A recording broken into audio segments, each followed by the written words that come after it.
Nunca pensé que las palabras más crueles vendrían de la boca de mi propio hijo. Fue un martes por la tarde, en mi propia sala de estar donde había criado a ese niño con todo mi amor y sacrificio. La frase quedó suspendida en el aire como un cuchillo. Te llevaré al asilo y me quedaré con todo. Sus ojos, esos mismos ojos que un día me miraron con admiración, ahora estaban llenos de frialdad y codicia. Pero lo que él no sabía, lo que ninguno de ellos sabía en ese momento, es que yo había estado preparándome. Cada insulto, cada mirada despectiva, cada conversación que creían privada, todo había sido documentado. Y el juez, ese hombre sabio con toga negra, ya tenía en sus manos la grabación completa. Antes de continuar, quiero que sepas que esta historia es real. Cada palabra, cada lágrima, cada momento de dolor que voy a compartir contigo realmente sucedió. Si te identificas con lo que estoy a punto de contarte, si has sentido esa punzada en el corazón al darte cuenta de que tus propios hijos te ven como un obstáculo en lugar de como la persona que les dio la vida, entonces quédate conmigo. Porque lo que pasó después cambió todo. Mi nombre es Fernando, aunque mis amigos me llaman Nacho. Tengo 68 años y durante más de 40 años creí que había construido la familia perfecta en mi pequeño piso de Carabanchel, Madrid. Trabajé desde los 14 años primero como aprendiz de carpintero, luego montando mi propio taller. Mis manos, ahora arrugadas y con manchas de edad, construyeron muebles para cientos de familias madrileñas. Mesas donde se celebraron bautizos, cunas, donde durmieron recién nacidos, armarios, que guardaron los tesoros de varias generaciones. Mi esposa, mi querida Rosario, fue el amor de mi vida. Nos conocimos en las fiestas del barrio cuando yo tenía 20 años y ella 18. Bailábamos pasodobles en la plaza y recuerdo que su risa era como música. Nos casamos en la iglesia de San Pedro con poco dinero, pero con un amor que parecía inquebrantable. Rosario trabajó conmigo en el taller llevando las cuentas, atendiendo a los clientes y siempre con una sonrisa. Tuvimos 3 hijos, Roberto el mayor que ahora tiene 42 años, Carmen, mi única hija de 39, y Miguel, el pequeño de 35. Los crié con valores, con disciplina, pero también con cariño. Les pagué estudios, los llevé de vacaciones. Aunque tuviéramos que ahorrar todo el año, les compré sus primeros coches cuando terminaron la universidad. Roberto estudió empresariales, Carmen Derecho y Miguel Informática. Me sentía orgulloso, tan orgulloso de verlos crecer y convertirse en profesionales. Pero la vida tiene una forma cruel de poner a prueba ese orgullo. Hace 5 años, Rosario enfermó. Cáncer de páncreas, dijeron los médicos. Fue rápido, demasiado rápido. En 6 meses, mi compañera de vida se apagó como una vela. Recuerdo sus últimas palabras susurradas en esa habitación del hospital que olía a desinfectante y a despedida. Nacho, cuida de ellos. Son buenos chicos. Yo asentí con lágrimas en los ojos, prometiéndole que siempre estaría ahí para nuestros hijos. Pero Rosario no vio lo que vino después. No vio cómo Roberto se casó con Patricia, una mujer de sonrisa calculadora y ojos siempre midiendo el valor de las cosas. No vio cómo Carmen encontró a Javier, un hombre que parecía encantador, pero que en privado trataba a mi hija como un cajero automático. Y no vio cómo Miguel, mi pequeño Miguel, se volvió cada vez más distante, más ocupado con su vida en Barcelona. Los primeros años después de la muerte de Rosario fueron duros. El taller ya no tenía sentido sin ella. Vendí el negocio y me quedé con el piso, ese mismo piso de 3 habitaciones, donde habíamos criado a nuestros hijos, donde cada rincón guardaba un recuerdo. El dinero de la venta lo guardé cuidadosamente pensando en el futuro, pensando en dejarles algo a mis hijos cuando yo ya no estuviera. Durante un tiempo las cosas parecían normales. Roberto venía los domingos con Patricia y sus 2 hijos. Carmen me llamaba casi todas las semanas. Miguel, aunque lejos, me enviaba mensajes y me visitaba en Navidad. Yo cocinaba paella como solía hacer Rosario, y todos se reunían alrededor de mi mesa. Reíamos, recordábamos, y yo me aferraba a esos momentos como un náufrago se aferra a un madero. Pero había algo diferente. Algo que al principio no quise ver. Las miradas entre Roberto y Patricia cuando mencionaba el piso. Las preguntas de Carmen sobre mis planes para el futuro. Los comentarios de Miguel sobre lo grande que era el piso para una sola persona. Pequeñas grietas que empezaron a aparecer en la fachada de la familia perfecta que creía tener. Me llamo Fernando Gutiérrez. Tengo 68 años y durante 43 años creí que había construido una familia perfecta. Viví para ellos, trabajé para ellos, sacrifiqué mis sueños por los suyos. Y ahora mientras miro hacia atrás me doy cuenta de que había señales. Señales que elegí ignorar porque el amor de un padre es ciego, porque querer creer es más fácil que aceptar la verdad. Trabajé como carpintero desde que era casi un niño. Mis manos construyeron cosas hermosas, cosas que duraron generaciones. Pero lo más importante que creí haber construido fue mi familia. Y ahora sentado aquí contándote esta historia, me pregunto si alguna vez fue real, o si fue solo una ilusión que me permití creer. Mi esposa murió hace 5 años. El cáncer se la llevó en 6 meses, y con ella se fue la luz de mi vida. Rosario era el pegamento que mantenía unida a nuestra familia. Era ella quien organizaba las cenas, quien recordaba los cumpleaños, quien mediaba en las discusiones. Cuando ella se fue, algo se rompió. No de inmediato, no de forma obvia, pero se rompió. Recuerdo cuando mis hijos eran pequeños. Roberto el mayor solía sentarse en mi taller y mirarme trabajar durante horas. Me hacía preguntas, quería aprender. Le enseñé a medir, a cortar, a lijar. Papá, me decía, cuando sea mayor quiero ser como tú. Carmen era mi princesa, la única niña mimada por sus hermanos, protegida por todos. Bailábamos en el salón y ella se paraba sobre mis pies mientras yo daba vueltas. Miguel el pequeño era el payaso de la familia.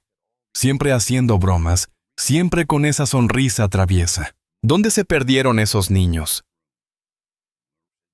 ¿En qué momento los adultos que son ahora olvidaron a los niños que fueron? A veces por las noches cierro los ojos y todavía puedo verlos. Roberto corriendo por el pasillo con su uniforme del colegio, Carmen, con sus coletas despeinadas, después de jugar en el parque, Miguel durmiendo con su osito de peluche. Esos son los hijos que amo, los hijos que recuerdo. Los adultos que se sentaron en mi sala ese martes por la tarde son extraños que hablan con las voces de mis hijos. Pero ahora debo contarte sobre ese día, ese martes que cambió todo. El día en que finalmente vi la verdad tan clara y tan dolorosa como un cristal roto. Era un domingo cualquiera de octubre. El cielo de Madrid estaba despejado con ese sol otoñal que entra por las ventanas y calienta la piel sin quemar. Había preparado la comida desde temprano como siempre hacía cuando mis hijos venían a visitarme. El olor de la paella llenaba la casa mezclándose con el aroma del pan recién horneado que había comprado en la panadería de don Manuel, esa misma panadería donde compraba desde que mis hijos eran pequeños. La mesa estaba puesta con el mantel que Rosario bordó hace 20 años. Todavía recuerdo cuando lo terminó sentada en su sillón favorito con sus gafas de leer y esa expresión de concentración que ponía cuando hacía algo con sus manos. Cada puntada era perfecta, cada flor bordada era una pequeña obra de arte. Puse los platos buenos esos de porcelana que solo sacábamos en ocasiones especiales. Coloqué las servilletas dobladas, los cubiertos en su lugar, las copas de cristal que brillaban con la luz del mediodía. En el centro de la mesa puse una foto de Rosario. Era una tradición que había empezado después de su muerte. Necesitaba sentir que ella seguía presente en nuestras reuniones familiares. En la foto está sonriendo con ese vestido azul que tanto le gustaba, tomada en nuestras últimas vacaciones en Valencia, cuando todavía no sabíamos que estaba enferma. Sus ojos brillan con vida, y cada vez que miro esa foto puedo escuchar su risa. Esperé en la sala sentado en mi butaca, esa misma butaca donde solía sentarme por las noches a leer el periódico. Desde allí podía ver la calle, ver cómo los vecinos pasaban paseando a sus perros, cómo los niños jugaban en el pequeño parque frente al edificio. Todo parecía tan normal, tan tranquilo.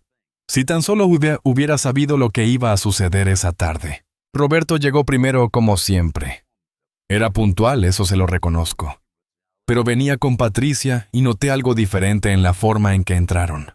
No hubo el abrazo cálido de siempre, no hubo esa sonrisa genuina. Patricia llevaba un vestido caro demasiado elegante para una simple comida familiar. Sus tacones repiqueteaban en el suelo de madera mientras caminaba y sus ojos recorrían el apartamento como si estuviera evaluando cada mueble, cada cuadro, cada objeto. «Hola, papá», dijo Roberto dándome un beso rápido en la mejilla. Su voz sonaba distante como si estuviera cumpliendo con un deber más que compartiendo un momento familiar. Patricia me dio 2 besos al aire de esos que no tocan realmente la piel y murmuró un saludo que apenas escuché. «Huele bien», dijo Roberto, pero sus palabras no tenían el entusiasmo de antes. Antes solía decir, «Papá huele a gloria, me muero de hambre». Ahora todo era más medido, más frío, más protocolar. Carmen llegó 15 minutos después con Javier. Mi hija, mi pequeña Carmen, que solía entrar como un torbellino de energía, ahora caminaba con pasos cautelosos. Llevaba gafas de sol grandes que cubrían media cara, y cuando se las quitó vi que tenía ojeras. Algo no estaba bien, pero no dijo nada. Javier, su esposo, era todo sonrisas y apretones de manos firmes, pero había algo falso en su simpatía, algo ensayado. «Perdón por el retraso», dijo Carmen, y su voz sonaba cansada. El tráfico estaba terrible. Miguel llamó para decir que no podía venir. Otra vez. «Trabajo, papá. Ya sabes cómo es esto», me dijo por teléfono. Pero escuché risas, de fondo música. No estaba trabajando. Simplemente no quería estar allí. Nos sentamos a la mesa.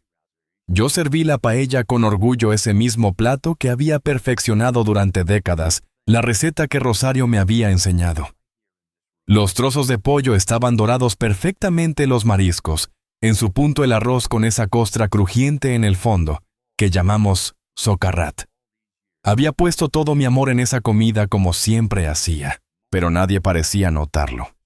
Roberto comía mecánicamente mirando su teléfono móvil cada pocos minutos. Patricia apenas probó la comida moviendo el arroz por el plato con su tenedor. Carmen comía en silencio con la mirada perdida. Javier era el único que hablaba contando historias del trabajo que nadie realmente escuchaba. Intenté iniciar conversaciones. «¿Cómo están los niños, Roberto?» «Bien, papá, bien», respondió sin levantar la vista de su teléfono. «¿Y tu trabajo, Carmen?» «Igual, papá. Mucho estrés». Las respuestas eran cortas, automáticas, vacías. Pero entonces noté algo. Patricia y Roberto intercambiaban miradas. No eran miradas casuales, eran miradas cargadas de significado, como si estuvieran comunicándose en silencio. Vi cómo Patricia asentía casi imperceptiblemente, y Roberto carraspeó dejando su tenedor sobre el plato con un golpe seco que resonó en el silencio incómodo.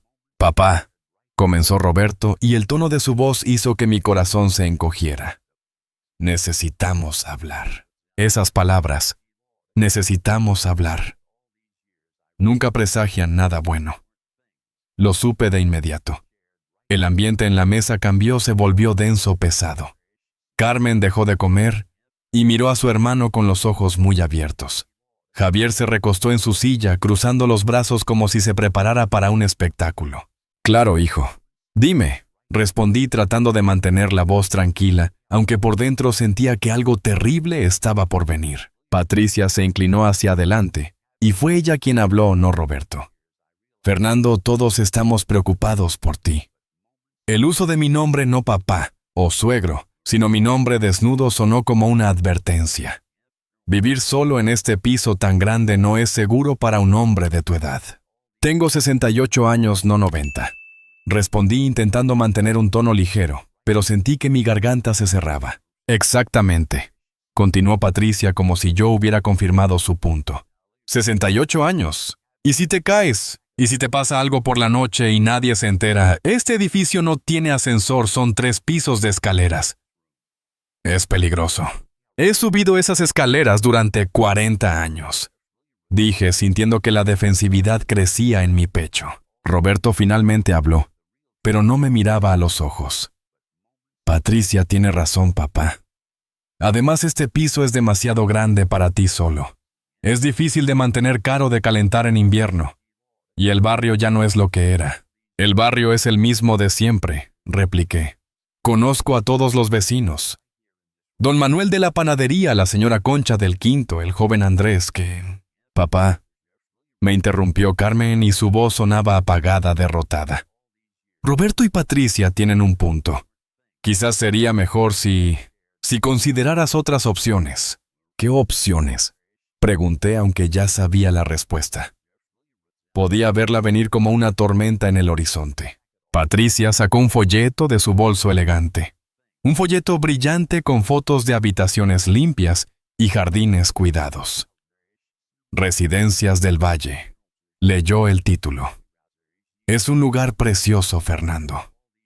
Con atención médica las 24 horas, actividades, gente de tu edad.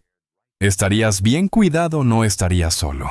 Un asilo, dije, y la palabra salió de mi boca como algo amargo. ¿Me estás hablando de meterme en un asilo? No es un asilo, protestó Patricia con una sonrisa condescendiente que me hizo sentir como un niño. Es una residencia de alta calidad. Hemos investigado, tiene muy buenas reseñas. Miré a Roberto. ¿Tú también piensas hacer esto? Él finalmente me miró a los ojos, y lo que vi allí me rompió el corazón. No había amor, no había preocupación real. Había impaciencia, había incomodidad, había prisa por terminar esta conversación. Sería lo mejor, papá. Para ti y para todos. Para todos, repetí. ¿Qué quieres decir con eso? Hubo un silencio.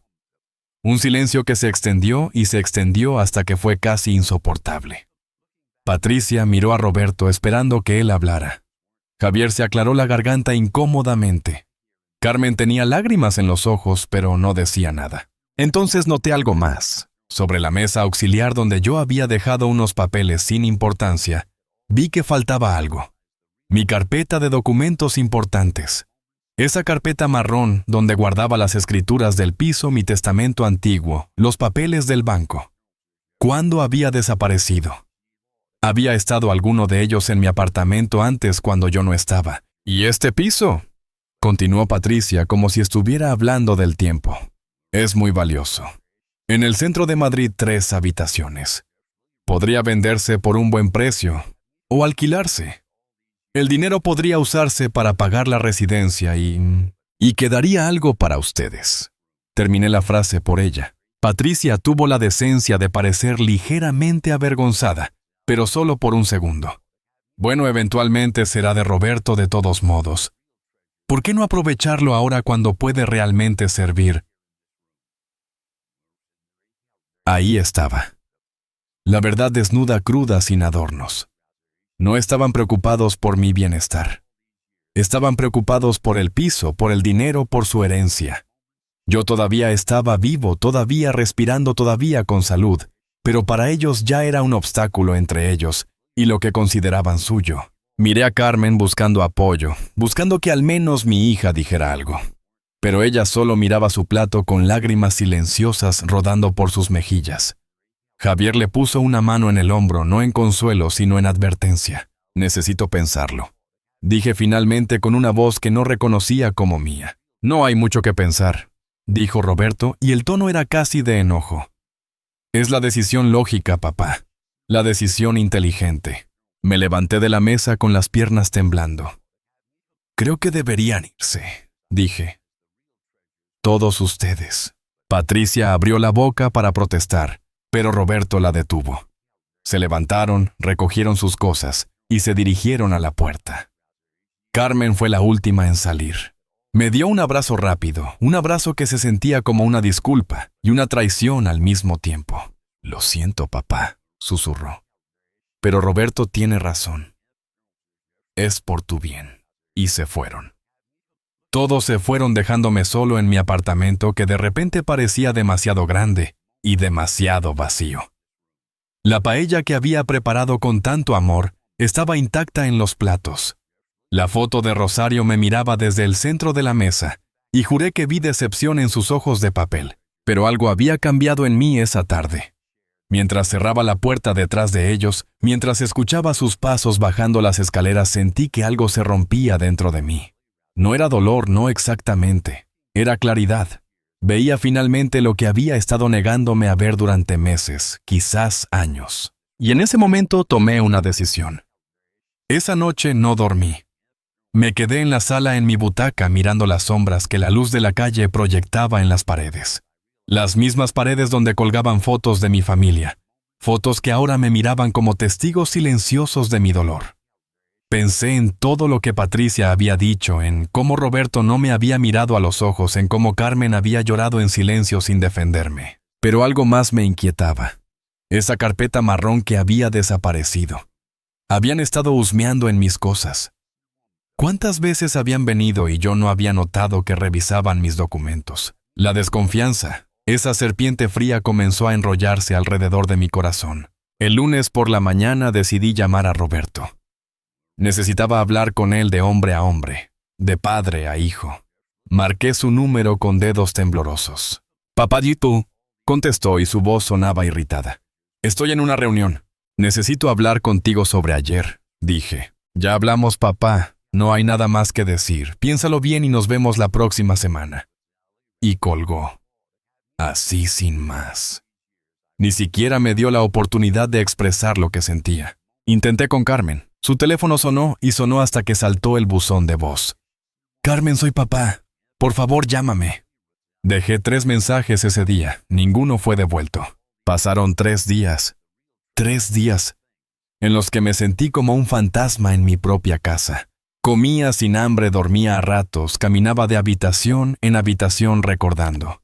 La habitación de Roberto, que todavía tenía sus trofeos de fútbol en una estantería. La habitación de Carmen, con su colección de libros infantiles. La habitación de Miguel, la más pequeña, donde pegamos juntos las estrellas fluorescentes en el techo. ¿Cuándo se habían convertido esos niños en estos extraños? El jueves por la tarde, escuché voces en el rellano. Voces familiares. Me acerqué a la puerta que había dejado entreabierta para que entrara el aire fresco y escuché a Roberto y Patricia hablando con la vecina del segundo piso, la señora Concha. «Estamos preocupados por él», decía Patricia con esa voz melosa que usaba cuando quería algo.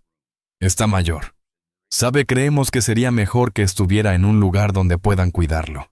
«Fernando, pero si está perfectamente bien», respondió la señora Concha, con esa firmeza que siempre me había gustado de ella. «Lo veo todas las mañanas cuando baja a comprar el pan, más ágil que muchos de 30 años». «Bueno, usted no lo ve todo el tiempo», insistió Roberto. «Nosotros somos su familia, sabemos lo que es mejor para él». Se estaban preparando. Estaban construyendo una narrativa. El pobre viejo no puede cuidarse solo. Su familia está preocupada. Sentí que la rabia crecía en mi pecho, una rabia que no había sentido nunca. No solo querían mi casa, querían que todos pensaran que era por mi bien. Cerré la puerta silenciosamente y tomé una decisión. Si iban a tratarme como si fuera senil, como si no pudiera entender lo que estaba pasando, entonces yo podía usar eso a mi favor. Podía observar, escuchar, recopilar información. Podía ser más inteligente que ellos. Al día siguiente, el viernes, Roberto me llamó. «Papá, vamos a ir a visitarte el martes que viene. Todos juntos. Necesitamos tomar una decisión final sobre tu situación». «Mi situación», repetí, y la amargura en mi voz era palpable. «Papá, no seas difícil. Esto es por tu bien. Hemos estado mirando residencias y hay una muy buena con una plaza disponible. Pero necesitamos decidir pronto. Y si yo no quiero ir». Hubo un silencio. Luego Roberto suspiró como si estuviera lidiando con un niño terco. «Papá no está siendo racional. A tu edad no puedes seguir viviendo solo en un piso de 3 pisos sin ascensor. Es peligroso. Si te pasa algo sería nuestra responsabilidad. Soy perfectamente capaz de cuidarme solo». «¿Eso crees tú?», dijo Roberto, y había un tono de condescendencia en su voz que me hizo apretar el teléfono con tanta fuerza que mis nudillos se pusieron blancos. Pero la realidad es diferente. Además, este piso tiene un valor importante. Está en el centro, es grande. El dinero de la venta podría que Roberto, lo interrumpí. Pagar tu nueva casa. El colegio privado de tus hijos, las vacaciones de Patricia. «No es así», gritó. Y por fin escuché emoción en su voz aunque era ira. «Es por ti, todo esto es por ti, papá. Pero eres demasiado terco para verlo. Te veré el martes, dije, y colgué antes de que pudiera responder. Esa noche tomé mi viejo teléfono móvil. Miguel me lo había regalado 2 navidades atrás, uno de esos smartphones modernos. Nunca lo había usado mucho, pero sabía que tenía una función de grabación. Busqué en internet en esa tablet que Carmen me había dado cómo activarla. Me llevó 2 horas, pero finalmente lo logré. El martes llegó demasiado rápido y demasiado lento a la vez. Preparé café, limpié la casa, me vestí con mi mejor camisa. Si esto iba a ser una batalla, enfrentaría a mi enemigo con dignidad. Coloqué el teléfono en la estantería entre los libros con la cámara apuntando hacia la sala. Lo puse a grabar. Llegaron a las 5 de la tarde como habían dicho. Esta vez vinieron los 3, Roberto con Patricia, Carmen con Javier. Y para mi sorpresa, Miguel había venido desde Barcelona. Mi corazón dio un salto. Miguel, mi pequeño. Quizás él me apoyaría. Quizás él vería la injusticia de todo esto. Pero cuando entró, y apenas me miró a los ojos cuando se sentó al lado de Roberto, en lugar de cerca de mí, supe que estaba solo. Papá. Comenzó Roberto sin ningún preámbulo, sin ningún ¿cómo estás? O te extrañé. Hemos tomado una decisión.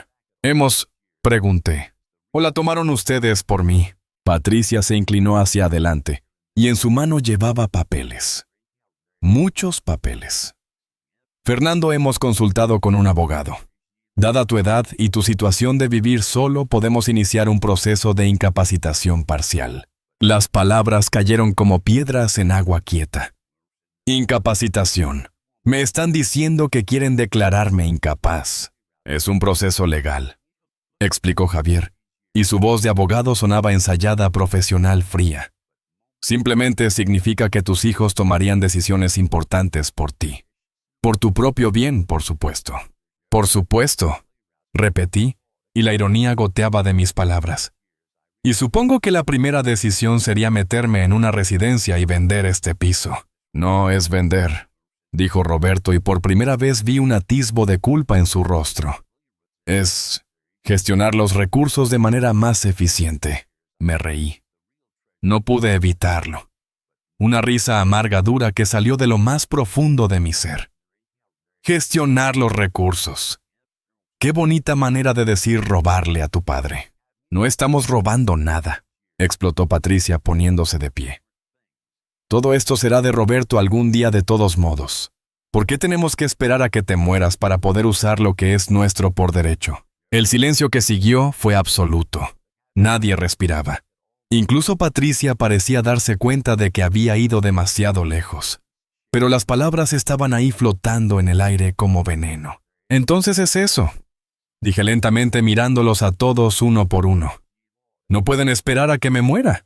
Papá, no es así, empezó Carmen, pero su voz era débil, sin convicción. ¿No es así, Carmen? Me volví hacia ella.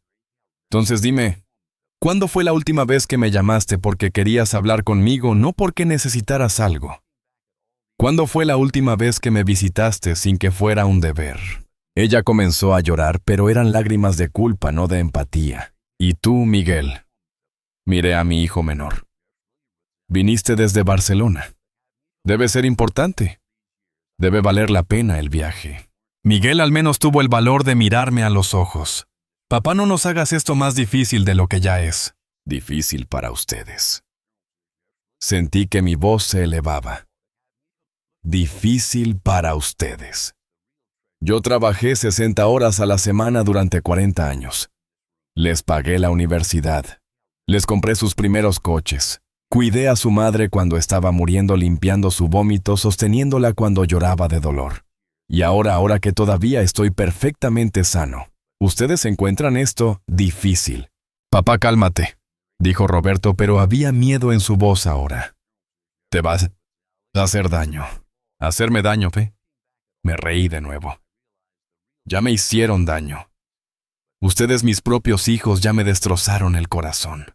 Roberto se puso de pie, y su rostro estaba rojo de ira. ¿Sabes qué, papá? Estoy harto. Harto de tu drama, harto de tu actitud de mártir. Este piso vale más de $500,000 de euros. $500,000. ¿Y tú qué haces vivir aquí solo desperdiciándolo? Desperdiciándolo, repetí. Viviendo en la casa donde crié a mi familia es desperdiciarla. Sí, gritó Roberto, y ahora todo su autocontrol se había ido. Sí estás desperdiciándolo. Mientras tú te aferras a tus recuerdos, nosotros tenemos facturas que pagar, hijos, que criar vidas que vivir. Pero tú sentado en tu trono de dolor y nostalgia, no puedes ver más allá de tu propio egoísmo.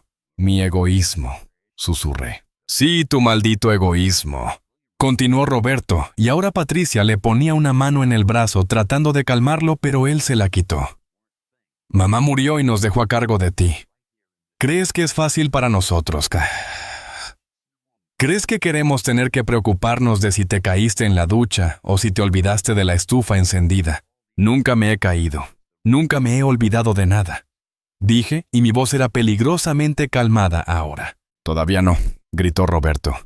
Pero es cuestión de tiempo y cuando pase, ¿quién tendrá que lidiar con eso? Nosotros, sacrificándonos por ti como tú. Siempre nos recuerdas que te sacrificaste por nosotros. Luego Roberto se acercó a mí tan cerca que pude ver las venas pulsando en su cuello, pude oler el café en su aliento. Y lo que dijo a continuación quedó grabado en mi alma como un hierro al rojo vivo. ¿Sabes qué, viejo? Ya me cansé de esto. Te vamos a llevar al asilo, quieras o no, y nos vamos a quedar con todo. Con el piso, con el dinero del banco, con todo lo que mamá y tú ahorraron. Porque es nuestro por derecho. Lo merecemos después de tener que soportarte todos estos años. Se hizo un silencio mortal. Incluso Patricia parecía congelada. Carmen tenía las manos sobre la boca. Miguel miraba el suelo. Pero Roberto no retrocedió, no se disculpó. Se quedó ahí desafiante con los ojos llenos de resentimiento. ¿Eso es lo que realmente piensas? Pregunté y mi voz era apenas un susurro. Sí, dijo Roberto. Es exactamente lo que pienso. Y es lo que todos pensamos, aunque ellos sean demasiado cobardes para decirlo. Miré a Carmen. Ella no negó nada. Miré a Miguel. Él tampoco dijo nada. El silencio era su confirmación. Entiendo, dije finalmente. Me senté en mi butaca sintiéndome de repente muy viejo, muy cansado. Entiendo perfectamente. Roberto se relajó pensando que había ganado. Bien. Entonces mañana venimos con los papeles y... Salgan de mi casa, dije. ¿Qué? Roberto parpadeó. Dije que salgan de mi casa. Repetí más fuerte esta vez. Todos ustedes, ahora.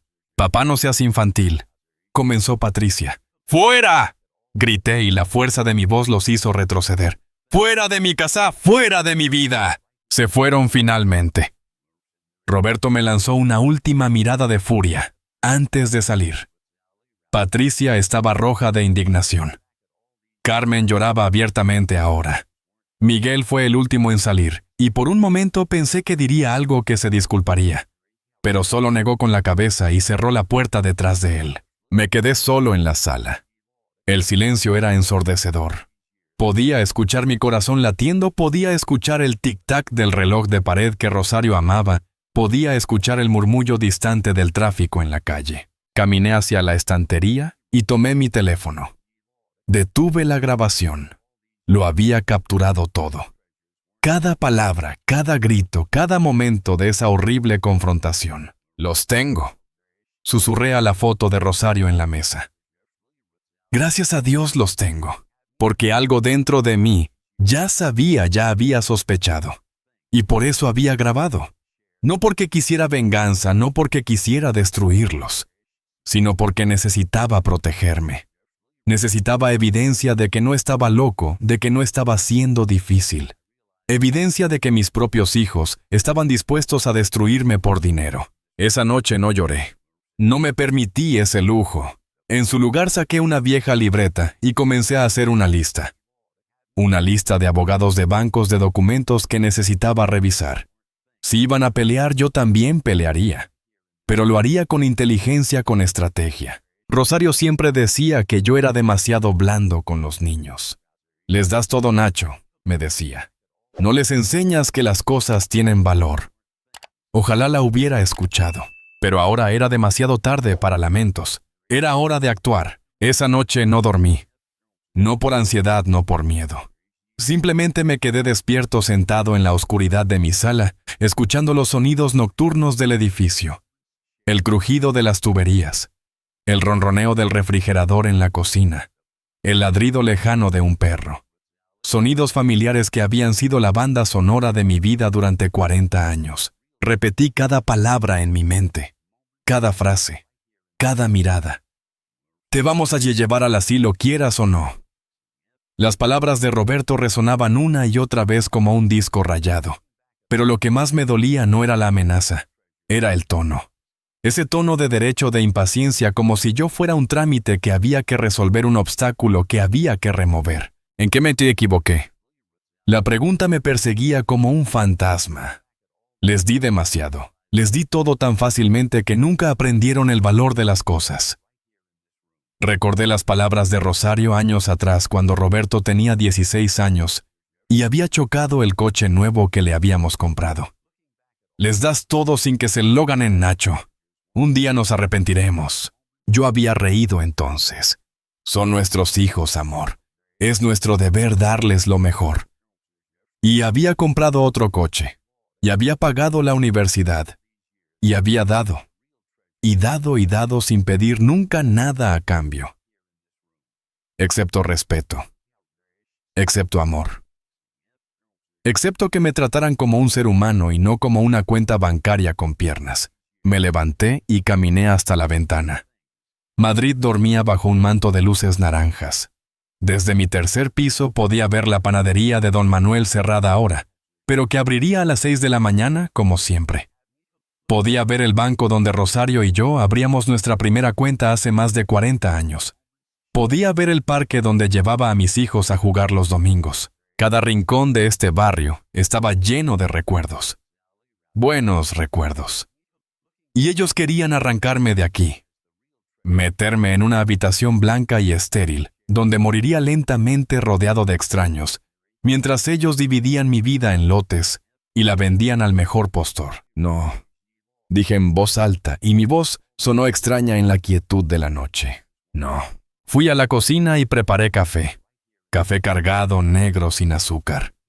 El tipo de café que solía tomar cuando trabajaba en el taller hasta tarde cuando tenía un encargo importante que terminar.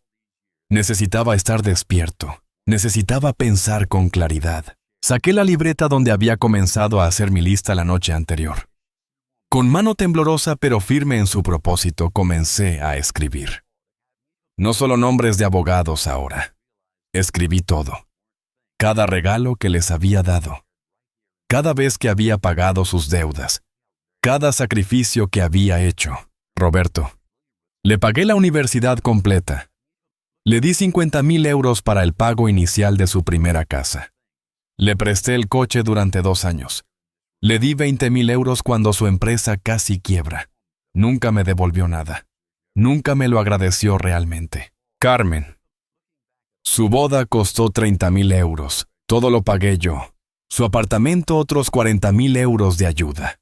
Cuando Javier perdió su trabajo, les pagué la hipoteca durante 6 meses. Resultado. Ni una sola llamada en mi cumpleaños el año pasado. Miguel. La universidad en Barcelona carísima. El máster en Londres.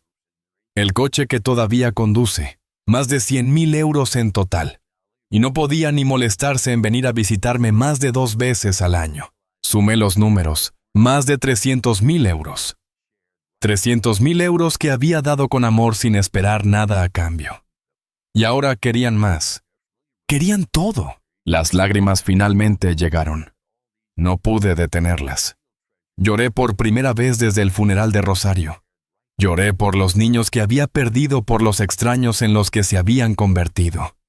Lloré por mi esposa que se había ido sin ver esto, sin saber que el nido que habíamos construido con tanto amor se había llenado de serpientes. María. Susurré su nombre en la oscuridad. ¿Qué hago? Dime qué hago. Y en el silencio que siguió, casi podía escuchar su voz. Esa voz suave pero firme que sí, siempre sabía exactamente qué decir. Protégete, Nacho.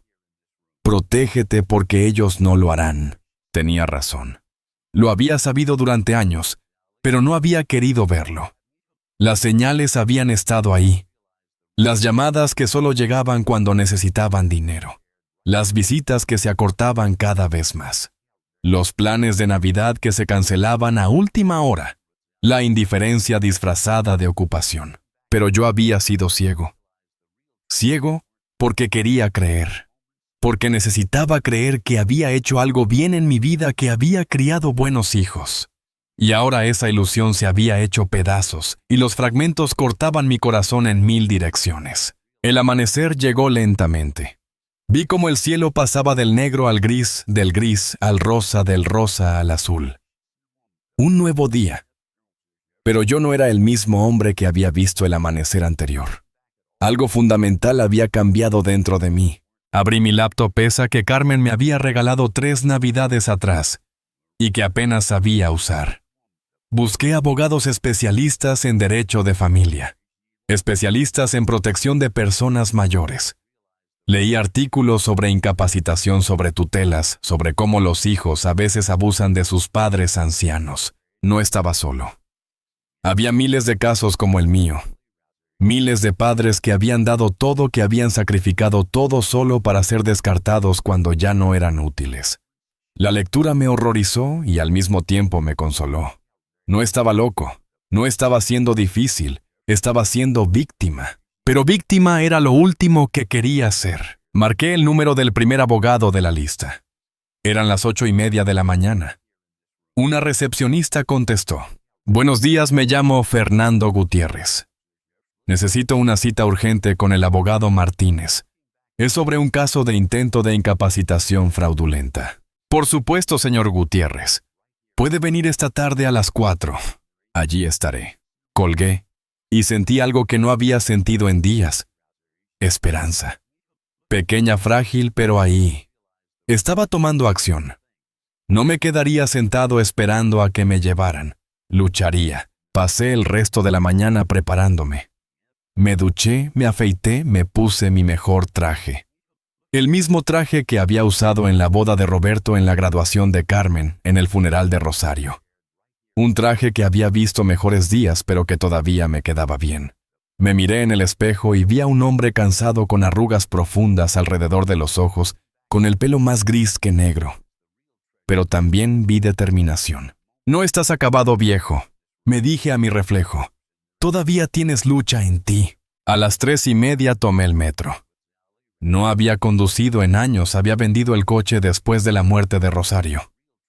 El metro estaba lleno de gente joven, todos mirando sus teléfonos, todos en su propio mundo. Me sentí invisible entre ellos. Era esto lo que Roberto veía cuando me miraba. Un viejo invisible, irrelevante, un estorbo. La oficina del abogado Martínez estaba en el centro, en un edificio elegante cerca de la Gran Vía.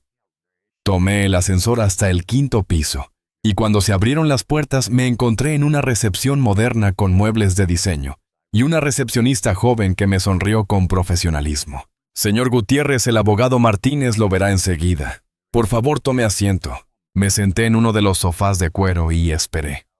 Mis manos temblaban ligeramente, no de miedo sino de anticipación. Esto era real. Estaba realmente haciendo esto. Señor Gutiérrez, un hombre de unos 50 años con traje impecable y una sonrisa cálida se acercó con la mano extendida. Soy Alberto Martínez. Pase, por favor. Su oficina era acogedora.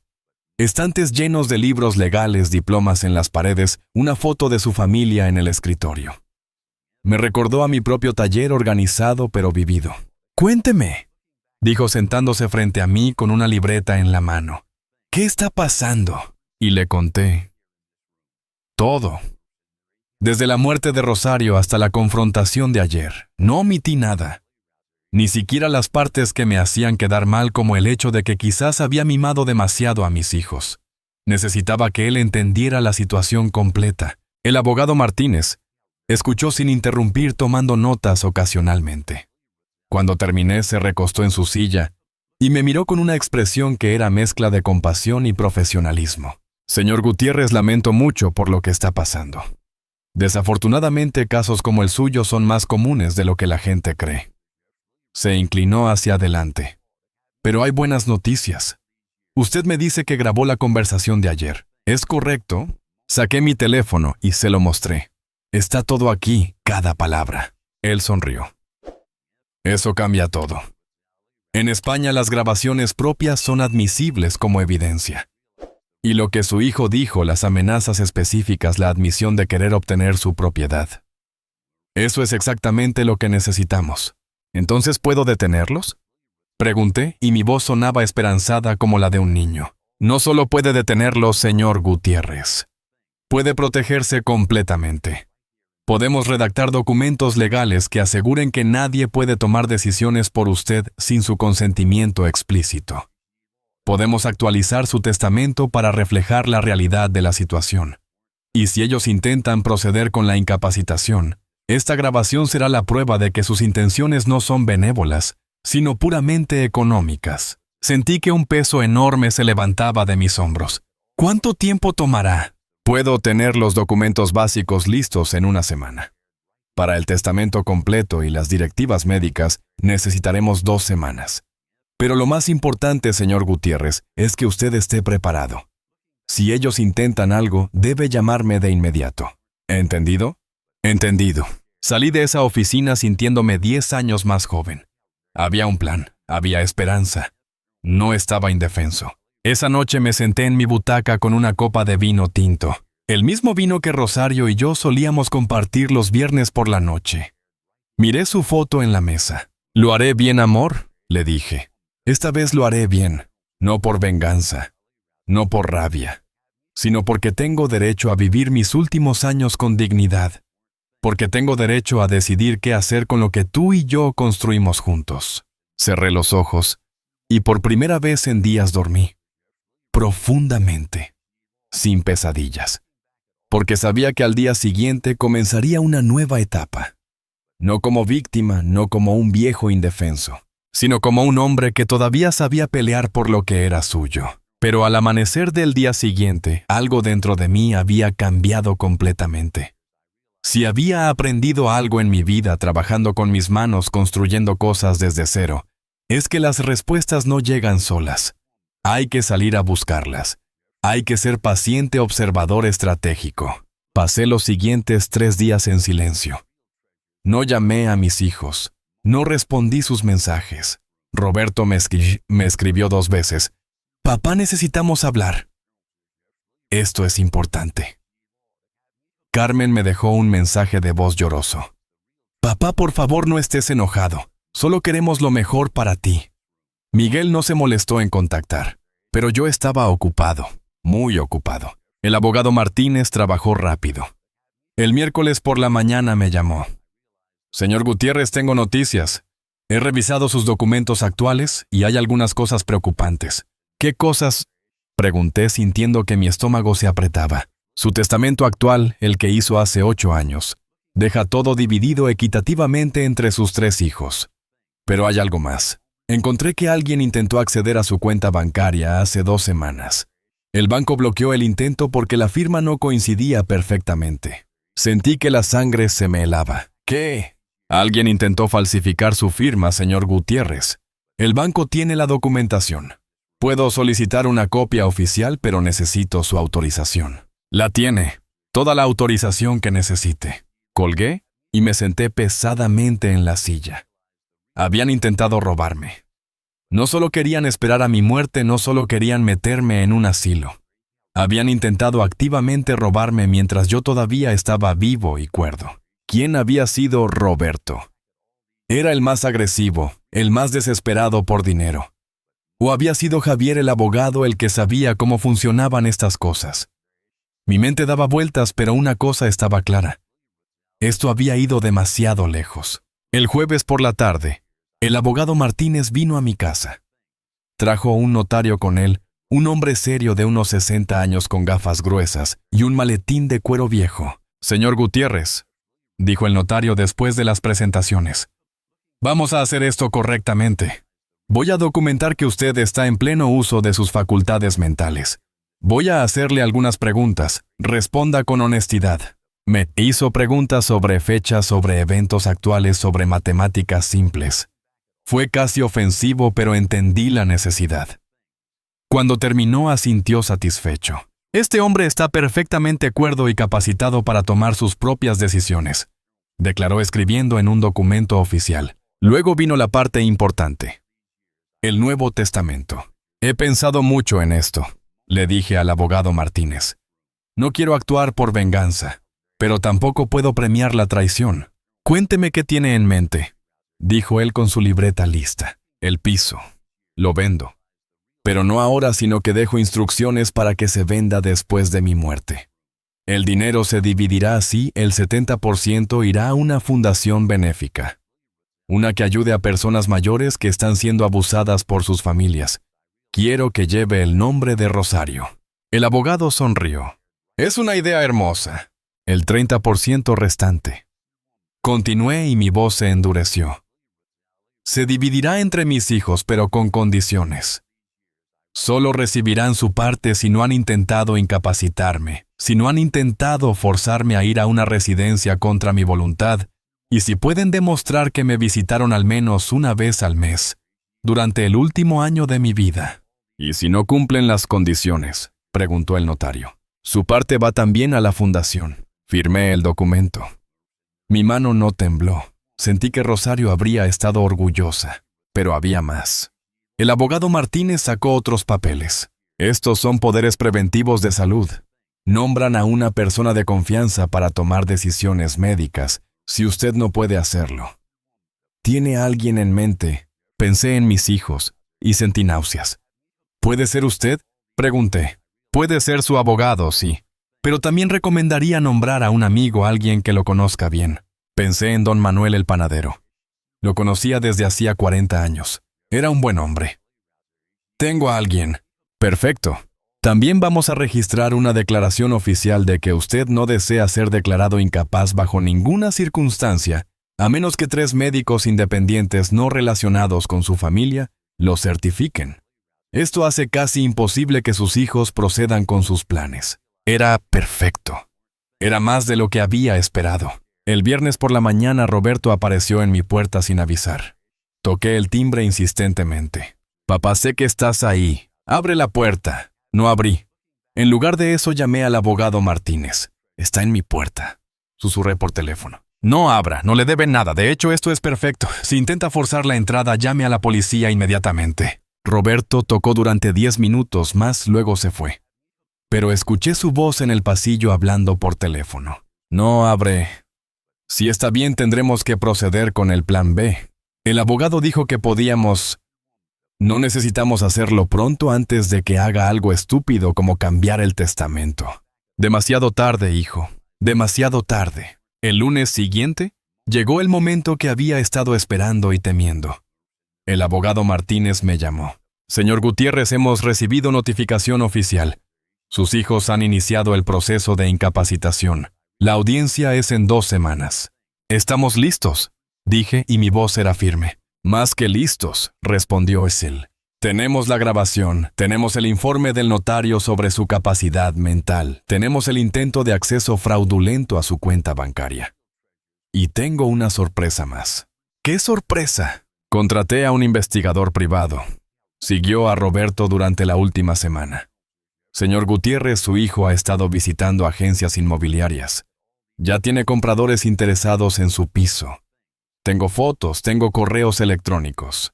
Él está intentando vender su casa antes incluso de tener el derecho legal de hacerlo. La traición era peor de lo que había imaginado. No solo querían sacarme, querían hacerlo rápido, eficientemente, sin remordimientos. Hay más, continuó el abogado. El investigador descubrió que Roberto tiene deudas de juego. Grandes deudas. Debe más de 100,000 euros a prestamistas privados. Por eso está tan desesperado. Todo encajaba. La urgencia, la agresividad, la falta total de escrúpulos. No era solo codicia, era desesperación. Los días antes de la audiencia fueron extraños. Me sentía calmado, casi sereno. Había hecho todo lo que podía. Ahora era cuestión de dejar que la justicia siguiera su curso. Carmen me llamó la noche antes de la audiencia. Papá. Su voz sonaba quebrada. Por favor, no vayas mañana. Podemos resolver esto en familia. No necesitamos jueces ni abogados. Carmen, dije suavemente, hace tiempo que dejamos de ser una familia. No digas eso, sollozó. Te queremos, papá. Todo esto es solo porque nos preocupamos por ti. Si me quisieran, respondí, me habrían preguntado qué quiero yo. Me habrían escuchado. Pero no lo hicieron, y ahora es muy tarde. Papá Roberto va a perder su casa si no consigue ese dinero pronto. Tiene problemas, papá. Necesita ayuda. Entonces debe buscar ayuda, dije firmemente. Pero no a costa de mi dignidad, de mi hogar, de mi vida. Por favor, susurró ella. Te veré mañana en el juzgado, Carmen. Que duermas bien. Colgué y por primera vez no sentí culpa. Sentí paz. La mañana de la audiencia me desperté temprano. Me duché, me afeité con cuidado, me puse mi mejor traje. El mismo de la reunión con el abogado, pero esta vez lo planché. Me puse una corbata que Rosario me había regalado hace años. Me miré en el espejo y vi a un hombre listo para la batalla. Por nosotros, Rosario, dije a su foto. Por la vida que construimos. Por la dignidad que merecemos. El juzgado estaba en el centro de Madrid, un edificio imponente de piedra gris. El abogado Martínez me esperaba en la entrada. ¿Listo?, preguntó. Más que listo. Entramos juntos. La sala de audiencias era más pequeña de lo que esperaba. Había bancos de madera, un estrado para el juez y una mesa para cada parte. Mis hijos ya estaban allí. Roberto con un traje caro y una expresión tensa. Patricia a su lado maquillada perfectamente pero con ojos duros. Carmen lloraba silenciosamente con Javier, susurrándole algo al oído. Miguel miraba su teléfono evitando todo contacto visual. Cuando entré, Roberto se puso pálido. No esperaba verme tan compuesto, tan fuerte. Creo que esperaba a un viejo débil, confundido, fácil de manipular frente al juez. El juez entró un hombre de unos 55 años con cabello gris y una expresión seria pero non-kind. Se sentó y miró los papeles frente a él. Caso número 247-2024. Dijo. Solicitud de incapacitación parcial de Fernando Gutiérrez Ruiz, presentada por Roberto Gutiérrez Morales y otros. ¿Está el señor Gutiérrez presente? Presente, su señoría, dije poniéndome de pie. El juez me miró con atención. Señor Gutiérrez, ¿comprende usted por qué estamos aquí hoy? Perfectamente, su señoría. Mis hijos quieren declararme incapaz para poder tomar control de mis bienes. Hubo un murmullo. El abogado de Roberto se puso de pie. Su señoría, eso es una simplificación. Mis clientes están genuinamente preocupados por la seguridad y bienestar de su padre. El juez levantó la mano. Tendrán su turno. Señor Gutiérrez, ¿cómo se siente usted? Me siento perfectamente bien, su señoría. Física y mentalmente capaz. Y tengo evidencia que quisiera presentar. El abogado Martínez se levantó.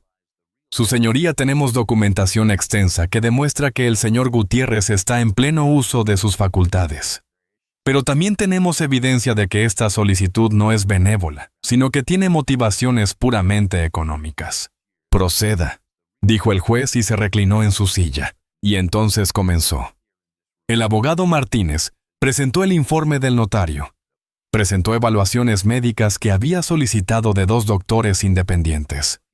Presentó mis extractos bancarios mostrando que manejaba mis finanzas perfectamente. Y luego el golpe final. Su señoría, tengo una grabación que me gustaría que la corte escuche. El rostro de Roberto pasó de pálido a ceniza. Sabía exactamente qué grabación era. El abogado Martínez conectó su teléfono al sistema de audio de la sala. Y entonces la voz de Roberto llenó el espacio. Te vamos a llevar al asilo, quieras o no. Y nos vamos a quedar con todo. El silencio que siguió fue absoluto. El juez miró a Roberto con una expresión que podría congelar el sol. La voz de Roberto resonó en la sala del juzgado como una confesión de culpabilidad. Cada palabra era un clavo en su propio ataúd legal. Miré a mis hijos mientras la grabación continuaba. Carmen tenía la cabeza entre las manos sollozando. Miguel miraba fijamente al suelo, su rostro rojo de vergüenza. Pero Roberto me miraba con odio puro, no arrepentimiento. No vergüenza, solo odio por haber sido descubierto. Cuando la grabación terminó, el silencio en la sala era tan denso que se podía cortar con un cuchillo. El juez se quitó las gafas, las limpió lentamente y las volvió a poner. Su rostro era una máscara de profesionalismo, pero podía ver la indignación en sus ojos. «Abogado Fernández», dijo dirigiéndose al representante de mis hijos. «¿Tiene algo que decir en defensa de sus clientes?» El abogado se puso de pie claramente incómodo. «Su señoría, esa grabación está sacada de contexto. Mi cliente estaba bajo estrés emocional, preocupado genuinamente por su padre». «Sacada de contexto». La voz del juez era fría como el hielo. «He escuchado amenazas claras de institucionalización forzada y apropiación de bienes. ¿Qué contexto podría justificar eso?» El abogado no tenía respuesta. El juez se volvió hacia Roberto. «Señor Gutiérrez, por favor, póngase de pie». Roberto se levantó lentamente, y por primera vez lo vi como realmente era. No como mi hijo, no como el niño que había sido, sino como un extraño movido por la codicia y la desesperación. «¿Es esa su voz en la grabación?», preguntó el juez. «Sí, pero…», comenzó Roberto. «Responda solo sí o no». «Sí». ¿Amenazó a su padre con institucionalizarlo contra su voluntad?» Roberto tragó saliva. Estaba tratando de hacerlo entrar en razón. «Responda sí o no». Una pausa larga. «Sí». El juez asintió y se volvió hacia el abogado Martínez.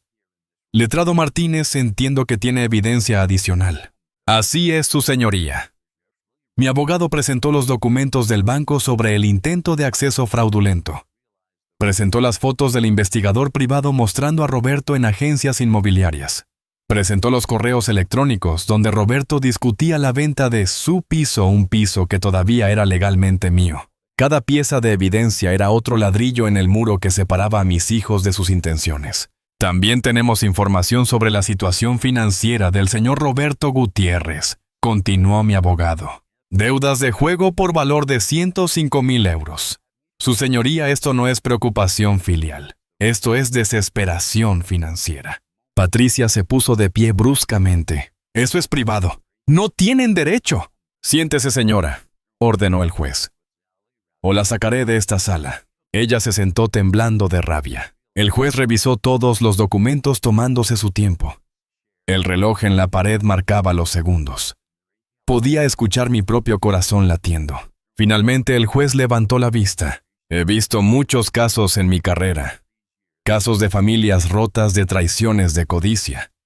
Pero raramente he visto algo tan flagrante como esto». Miró directamente a Roberto. «Usted no vino a esta corte preocupado por su padre. Vino buscando acceso legal a sus bienes para pagar sus deudas». «Su señoría, yo no he terminado». La voz del juez era como acero. La grabación presentada muestra clara intención de abuso hacia una persona mayor. Los documentos bancarios muestran intento de fraude. Las comunicaciones con agentes inmobiliarios muestran planificación de apropiación de propiedad ajena. El juez se volvió hacia mí. «Señor Gutiérrez, he revisado las evaluaciones médicas presentadas por su abogado. 2 médicos independientes certifican que usted está en pleno uso de sus facultades mentales. El notario certifica lo mismo. Usted maneja sus propias finanzas, vive independientemente y no muestra ningún signo de incapacidad». «Gracias, su señoría», dije, y mi voz sonaba más firme de lo que me sentía. «Por lo tanto», el juez tomó su mazo, «desestimo completamente esta solicitud de incapacitación. El señor Fernando Gutiérrez Ruiz mantiene plena capacidad legal sobre sus bienes y decisiones. Además, sus ojos se endurecieron. Ordeno una investigación sobre el intento de acceso fraudulento a la cuenta bancaria del señor Gutiérrez. Si se encuentra evidencia criminal, se presentarán cargos». El golpe del mazo resonó como un trueno. «Esta sesión ha concluido». Me quedé sentado procesando lo que acababa de suceder. Había ganado. No solo había detenido sus planes, había triunfado completamente. La justicia se había hecho. Roberto salió de la sala sin mirarme. Patricia lo siguió murmurando furiosamente. Javier prácticamente arrastró a Carmen fuera. Pero Miguel se detuvo frente a mí. «Papá», dijo y su voz estaba rota. «Lo siento, de verdad lo siento. Yo fui un cobarde. Debí haberte defendido». Lo miré, este hijo que había sido mi bebé, mi pequeño travieso. «Lo fuiste», dije simplemente. pero al menos tienes el valor de admitirlo ahora. ¿Podrás perdonarme algún día? No lo sé, Miguel. Honestamente no lo sé. Él asintió con lágrimas en los ojos y se fue. Esa fue la última vez que los vi. A los 3. Roberto nunca más intentó contactarme. Carmen me escribió una vez un email largo, lleno de excusas y justificaciones. Lo leí una vez y lo borré. Miguel me llama cada 2 meses. Las conversaciones son cortas e incómodas, pero son algo. Han pasado 18 meses desde ese día en el juzgado. 18 meses en los que he vivido más plenamente que en los últimos 5 años. Sigo en mi piso. Subo mis 3 pisos de escaleras todos los días, sin problema. Don Manuel y yo tomamos café cada mañana en su panadería. La señora Concha del Quinto y yo jugamos dominó los jueves.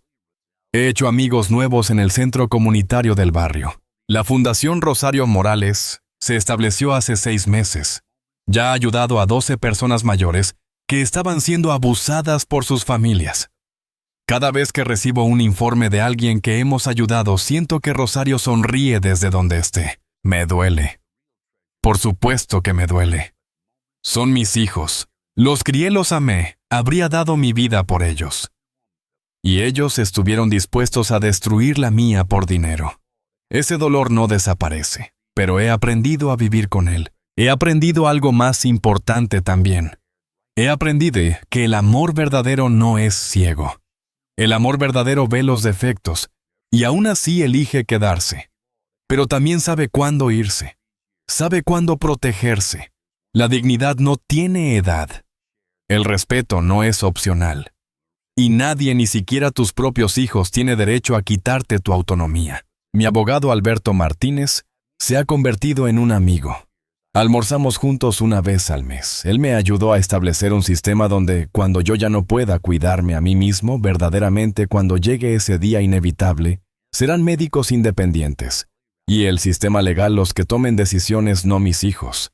Mi hogar eventual, si lo necesito, será decidido por mí o por profesionales que trabajen en mi mejor interés, no en el interés de una herencia. He actualizado mi testamento 2 veces más.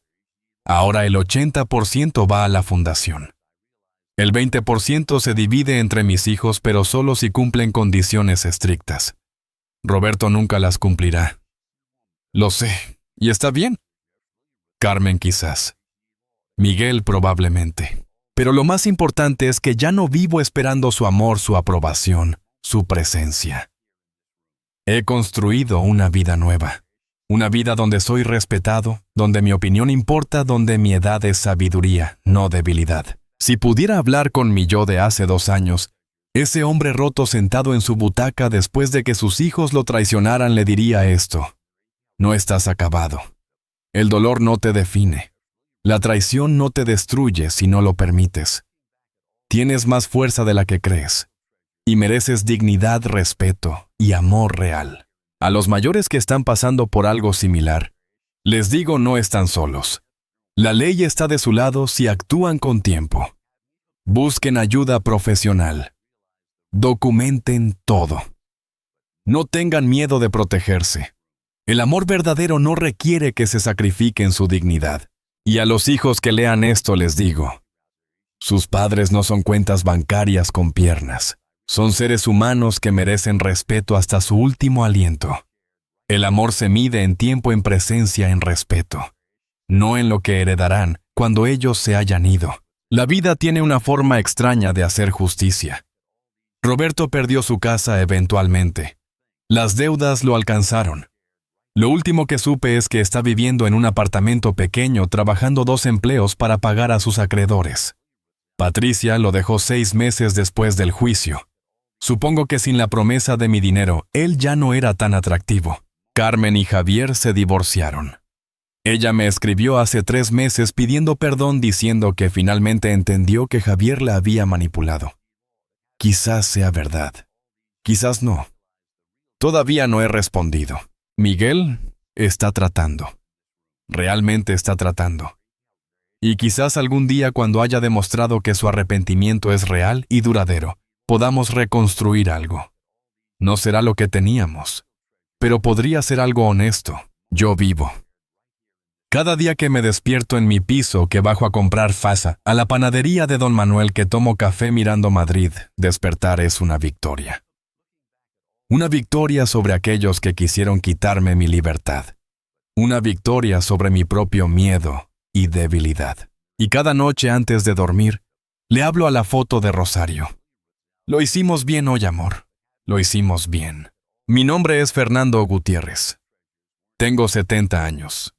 Y esta es mi historia.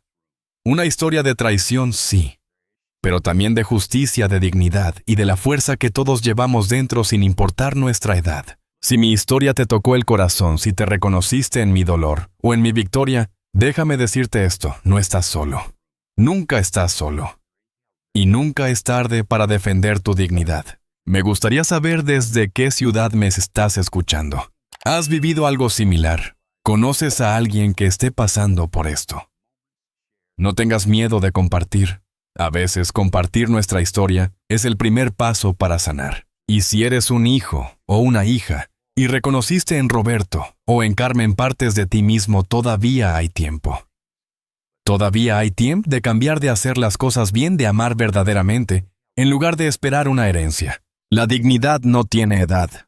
El respeto no es negociable. Y el amor real, el amor verdadero, nunca viene con condiciones o con cálculos de cuánto dinero quedará cuando alguien muera. Comparte esta historia con alguien que necesite escucharla. Con un padre mayor que está siendo presionado. Con un hijo que necesita entender. Con cualquiera que crea que la familia es un derecho automático, en lugar de algo que se construye día a día con respeto y amor. Gracias por escucharme.